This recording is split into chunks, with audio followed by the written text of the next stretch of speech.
time, weather. Now for the Forge Podcast. Question for you. What's the power of your testimony if it's never shared? This is the Forge Podcast. Kirsten, welcome to the Forge Podcast. Thank you. Thanks for having me. Yeah, 100%. Part of Scottsdale Bible Church men's ministry. Yeah. Happy to have you. I'm happy to be here. Scott, your husband's podcast is still, I know it hasn't aired yet, but one of my favorite. Just sitting and chatting with him and laughing and goofing. As soon as I had edited it, there were 2 or 3 minutes in there that I exported and sent to him. It just made me laugh so much. He's just so easy to talk to, so fun to talk to. I know. He's my favorite. After it, I'm like, man, I just want to go to coffee and keep talking. I know. He's so fun. Yeah. He is just a gift to me. Yeah. Well, he's a gift to the men's ministry. I mean, Yeah. he's one table away, and I've that's just neat. enjoyed getting to know him. That's awesome. So welcome. I am you. excited to pick your brain in this little mini series titled "The Wives of Forge." Yep.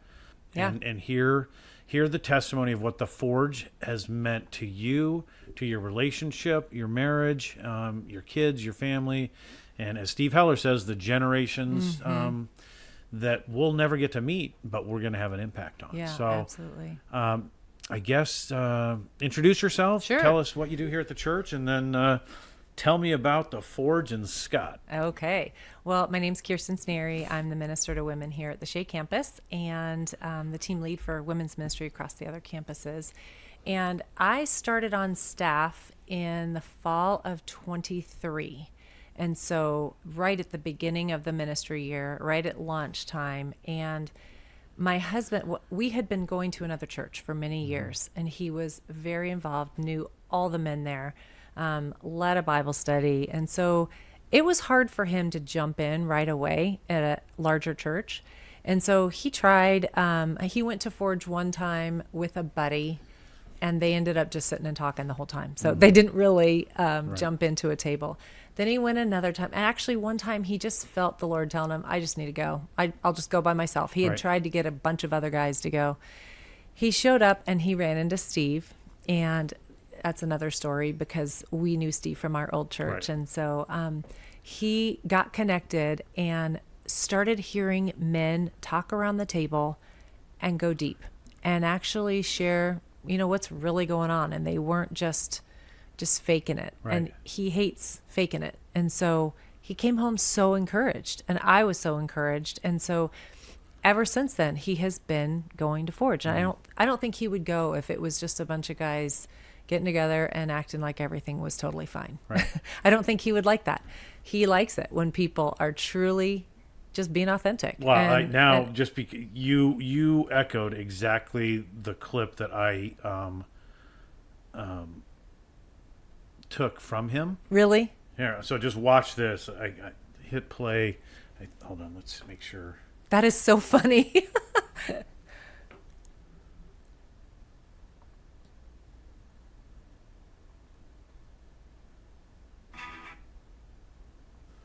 Yeah, you can watch it. It's not done, but I didn't have role models. I didn't have anyone to fall back to in those times. I didn't have anyone to call at 2 o'clock in the morning. right. I knew what it meant to be truly lost. I've been incomplete. I've been full of holes. Like, hey, what are you going to do to be a better man and a man of Christ at home and be a leader in that way? You got to get guys around you. There's something called The Forge. Maybe you should check it out. We need community to remind us of who we are. That's our starting point, is to get brothers around you, not just for a tribe, not just to feel like you have belonging, but that you have people who hold up a mirror of God's truth in your life. If this is what this is all about, and these guys are going to be this vulnerable and this open and this transparent, I'm in. In that you will find Right. more freedom. Yeah. than you've It's that ever line. had. It's so true. That's kind of why That's great. Oh, that looks good. Yeah, as soon as I didn't have to look too hard. He's a soundbite king. Yeah. That's awesome. Yeah. So That's awesome. Yeah. Well, that's true. I mean, he's not and even he can't fake it. Okay. So we were at our old church. This is a great example. We had an argument, and it was about taxidermy, believe it or not. It was a silly argument, but he could not go to church that day because he didn't want to fake it and go, "Hi, how's it going?" He wasn't going to do it. And he didn't want to be grumpy Right. in front of everyone. So he just chose to stay home and watch online that day. Yeah. That was many years ago, but he's just that guy. He can't be fake. So that's a blessing.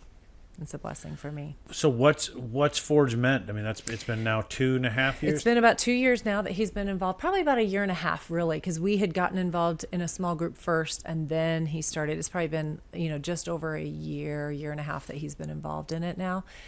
And he loves those guys. He has like this text thread that he just encourages them. They encourage him. Like they pray together. He'll meet someone for coffee. He cares about people, and they care about him. And I know that he goes on Tuesday nights and he comes home filled. I really do feel like he comes home filled. And it's been such an encouragement for him. And it's been neat for me. I'm here on Tuesday nights a lot anyway with other ministry stuff. And so it's been fun for us to come home and then we debrief about how was your night? How was my night? And it's just been a blessing. Yeah. Yeah. What I know you guys have been involved in other churches, other ministries, other men's groups. He has been for a long time. But what has that meant to you? His involvement with Mike Terlizzi's. He says one of the best lines. It was in one of the old promo videos, but he's like talking about men's ministry. It's like it's the most church thing he does. It's the most what? Most church thing he does. Meaning guys getting together and talking real life. Being the church for one another. Exactly. He said it's the most church thing. Like Sunday is awesome. Yep. Sunday is great. But to get in the weeds with another man in the thick of life, he's like, it's the most church thing. That's a great line. I think most guys there echo that same thing. That same sentiment that this is real church. This is where we can walk alongside Absolutely. each other.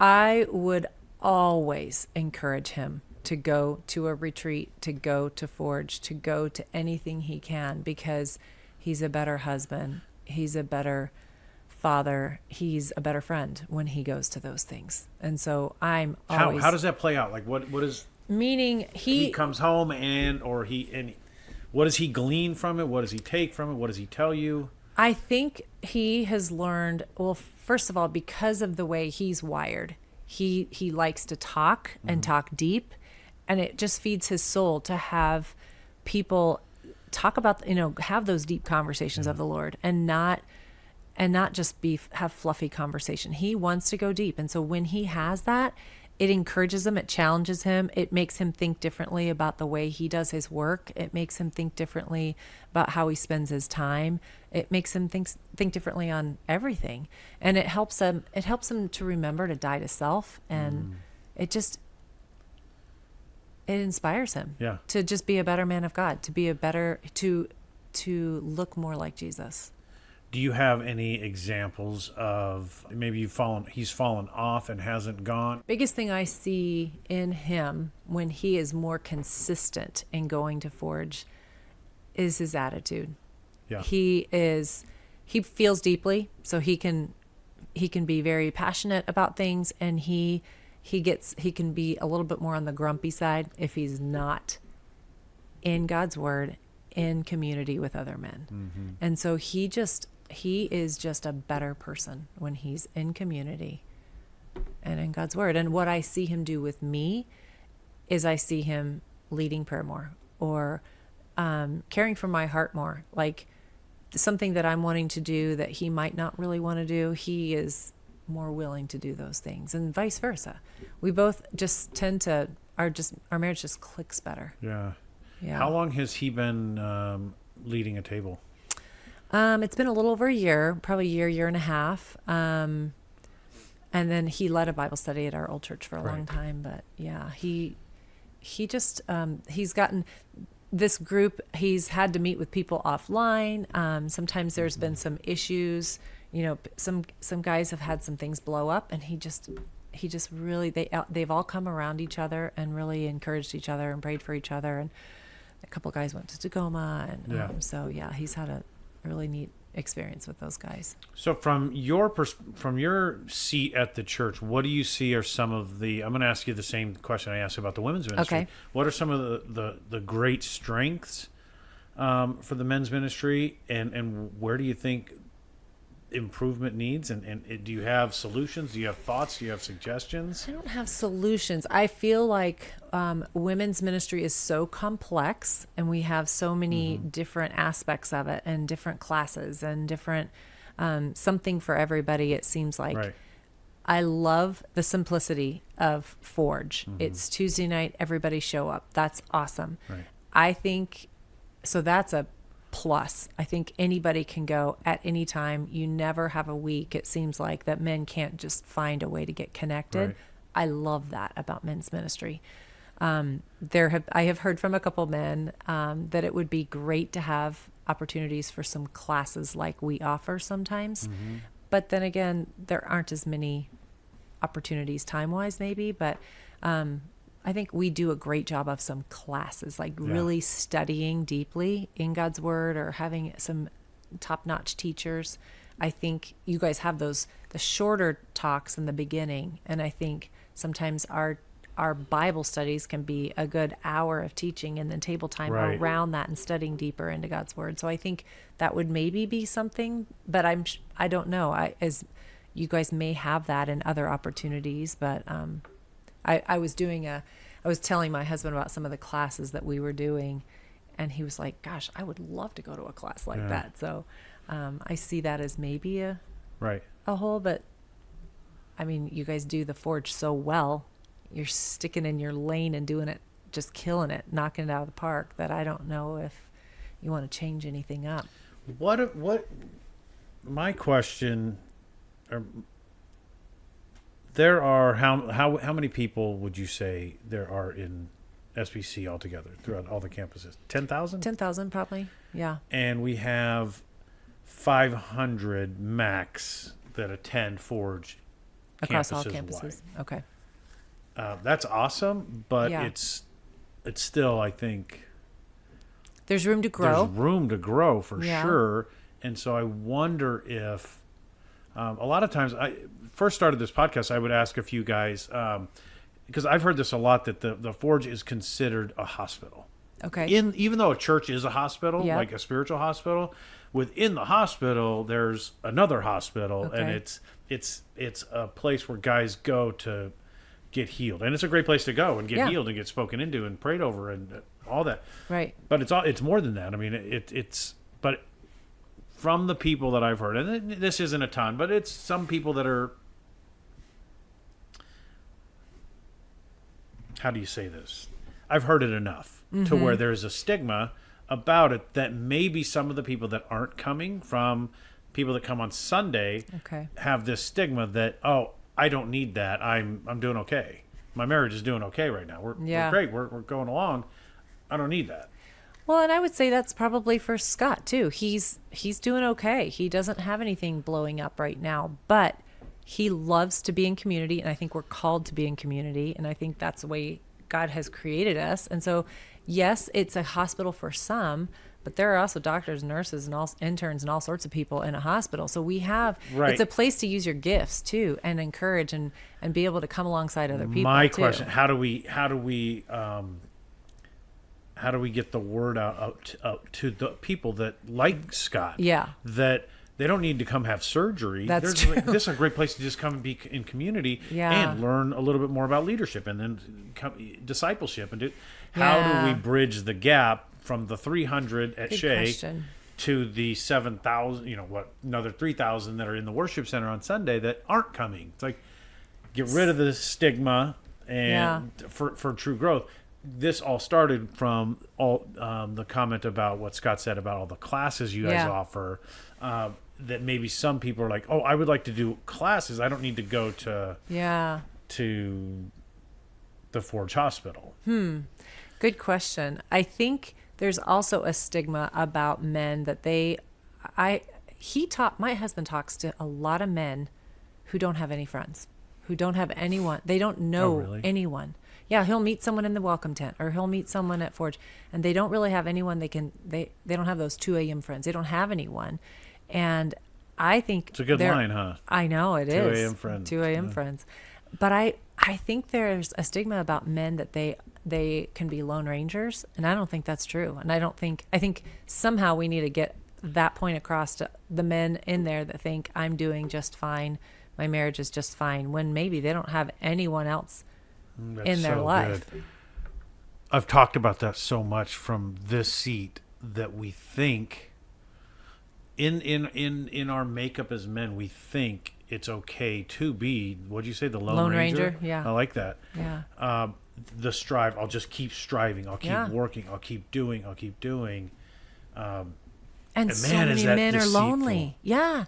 It's so deceitful. The enemy would love to just keep men Well, lonely. that isolation is right where he wants us. 100%. But it's buried under the lies of, providing, of working, of doing, of all this, which creates this isolation. And then the devil can just kind of have his way. And I've also talked to several guys even recently that once they come out from under the rock, like, oh my gosh, I had no idea I needed this. Didn't know This what I was is missing. exactly what I need.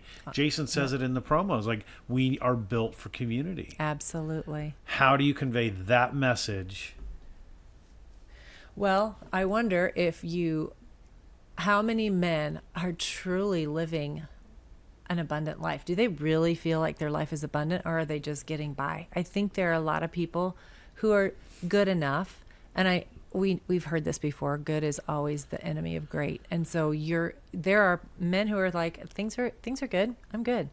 But it's not the abundant life that Jesus came for. They're not flourishing. I like that word. They're not flourishing. I hope you do.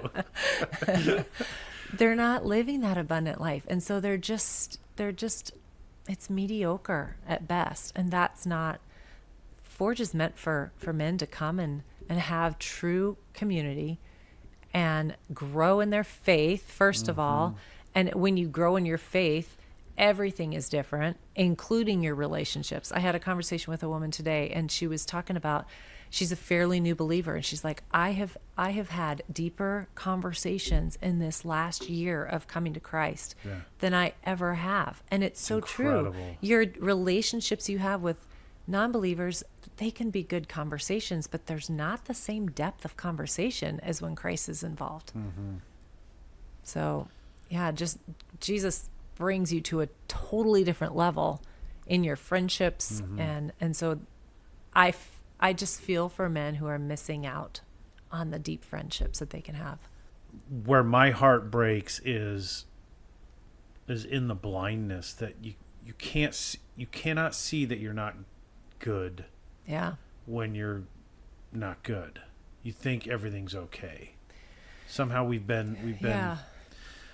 I talk to too many people who their marriage has been terrible for 20 years. And in my mind, it's been terrible. They've said, well, it's just been okay. That sounds terrible. If you're going to be married, make it work. Like, work on it. Like, pick your hard. I always say pick your hard. It's hard to put yourself out there, and it's hard to get into community and to be vulnerable with others. But it's super hard to be lonely. Yeah. So pick your hard. That's good. And I think that too many people, same with marriage, it's hard to work on it. It really is. But is it hard to be in an unloving marriage? Absolutely. Is it hard to get a divorce? Absolutely. So pick your hard. Which one is it going to be? What would you say to the husbands of some of these women that you've been able to talk to? You hear it from their perspective. You hear their marriage from the woman's perspective. And if the guy could just get guys around him, if they could just get off the couch, if they could just get in the car on Tuesday and go sit at a table, what would you tell them? What would you? Because I know you meet with women that are like, if I pray for him, I pray for him, I wish, I hoped, what would I think, Scott and I talked about this years ago. He had said, we've always heard that communication is the number one thing for a marriage. Well, communication only works if there's humility. And so I would say, hearing these stories, I pray for a lot of humility in men, because I think that when you're humble and when you have that humility, you have grace, you have patience, you have love. You don't think that you're always right. If you're always right, you're no fun to be around. Like, there are too many too many husbands, at least from the wife's perspective, that I hear the word narcissist thrown around a lot. I think it's overused, but it is. We are in a very Of selfish... women talking about their husbands? Their husbands, Oh, yeah. wow. I hear that term thrown around a lot. Not all the time, but a lot of hurting women use that term, and I do think it's overused. However, I do think we're in a very isolated time in society, and very selfish time. Like everyone is pretty self-absorbed, and so I mean, is it true narcissism? I don't know, but it's certainly not humility. Right. And I think if there were, I would say, first of all, you have to be humble enough to know that you need community. So humility starts there to even say, I'm Right. going to go. You have to be humble enough to have good conversation, to hear her heart and not just assume she's wrong. If she's upset, maybe there's something deeper than what she's saying.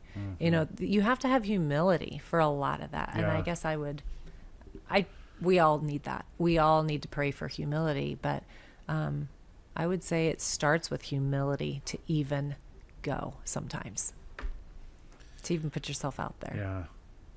So counterculture. So counterculture. It's why we're weird, So, right? We yeah. just finished that series. Yeah. Men do not, they're told to be strong. They're told to, 100%. It goes they're- against everything that we're told and Yeah. everything that's set up for us. And yet the most amazing godly men are super strong in their faith and are super strong leaders, but they have a beautiful humility like Jesus. I just read about Jesus washing the disciples' feet this morning, and I just sat there on the swing this morning. I'm like, man, if I was Peter, he's washed a few guys, all of them, but I said, man, the King of Kings, the Lord, the God that created the universe, just came down and washed my feet. What does this Yeah. mean? Yeah. What?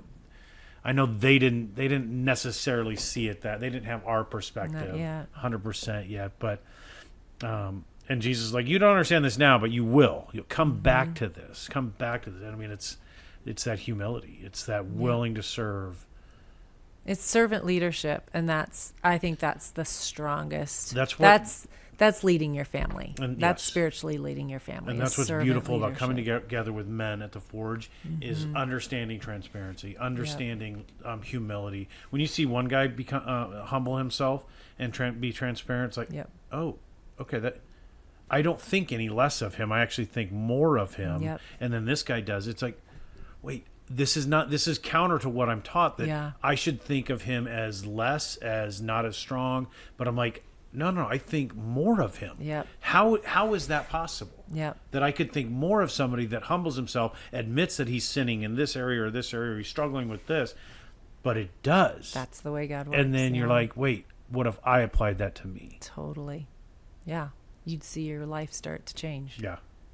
Absolutely. Yeah. Yeah. It's beautiful. Yeah, it is.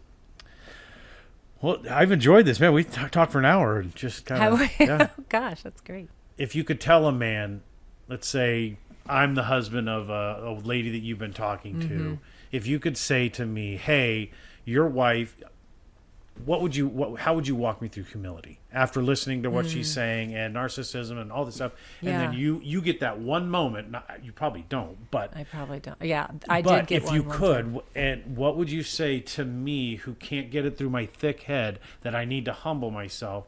What advice would you even try to give that's a practical way for me to understand humility, that I could say, okay, you know what, maybe I'll try that. I'll that's something tangible. I can go home today and say, I'll attempt a step towards humility. I don't know if it's possible to tell a man what it looks like to be humble, because apart from Jesus, it really isn't. I don't think it is possible, because like we said, the world is going to tell you it's not possible. Right. The world is going to say, you're weak if you show humility. So yeah, apart from Jesus, it's not possible. But I think if I had the opportunity to encourage a husband to love his wife better, I would say, go look at what Jesus did. Go wash your wife's feet. Do whatever it takes to Do whatever it takes to show her that you are caring for her and that you are dying to self, literally. Like, that is, so many of us do not deny ourselves a whole lot. And if we could just deny ourselves a little bit and put our spouse first and serve each other, things would be so different. I don't feel like doing certain things sometimes, but if I am thinking of him and thinking in humility, I mean, by the grace of God, that's how I would think, then I am able to serve my husband in a way that I wouldn't do apart from Christ. Yeah. So I don't really think it's possible to tell a husband how to do it unless I say, go look at Jesus and be like him. And that's what God's call is on your life as a husband. Well, no, I mean, what I'm hearing from that is think less of yourself. Yep. That's something I can Yeah. do. That's I mean, I see her all the time, and so stop thinking of myself. Like, my example is scrubbing eggs off of my pan. Yeah. I hate dried eggs in my pan. Yes. But I started years ago. I said, okay, the Lord just walked me through. He's like, you're going to start washing this, even though you're going to get no credit for it. Nobody's ever going to notice this, but Yep. you're going to do something that you don't like Yep. for the benefit of somebody else. I said, he said, start there. That's great. Start with the garbage. Start At with- one point, I right. had to tell the Lord, my marriage is worth more than the garbage. Because I was making a big deal in my mind, because service was my love language, and I'm like, he does not see that the garbage is overflowing. And it was coming between us, and I had to go, you know what, Lord? I'm not going to let garbage That's funny. win. That's awful. But yeah, Kirsten, thank you so much. This has course. been a treat and a joy, and It's been fun. Been great to My get to know pleasure. you for the last 60 minutes. So. It's been fun. Thank you for Yep. having me. And yeah, looking forward to Flourish. Yep. That starts September 5th, you said? September 4th is our kickoff, and then September 9th is a Tuesday night, first night of Flourish. All right. Well, thank Yeah. you very much. Appreciate it. Of course.